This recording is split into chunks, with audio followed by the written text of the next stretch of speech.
Отделом по расследованию особо важных дел Следственного управления Следственного комитета России по Республике Саха-Якутия расследуется уголовное дело в отношении 28-летнего жителя города Якутска. Он подозревается в убийстве 4 лиц, в том числе малолетних, заведомо для виновного, находящихся в беспомощном состоянии, а также в посягательстве на жизнь сотрудника правоохранительного органа. В ходе расследования установлено, что ранним утром 29 марта текущего года мужчина в состоянии алкогольного опьянения вооружился ножом и пришел в частный дом своего знакомого. Там он причинил множественные ножевые ранения 2 женщинам 31 года и 66 лет и 2 мальчикам 5 и 8 лет.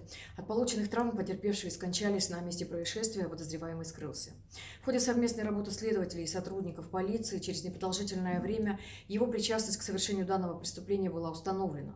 Во время задержания мужчина пытался скрыться, выпрыгнув из окна своего дома. Будучи настигнутым, он нанес полицейскому ножом резаную рану левого предплечья.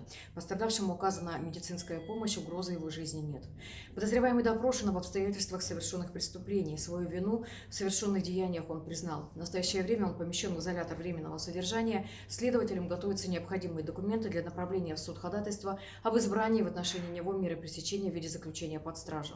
Для расследования данного уголовного дела создана следственная группа, в которую вошли опытные сотрудники отдела по расследованию особо важных дел и следственного отдела по городу Якутску регионального следственного комитета.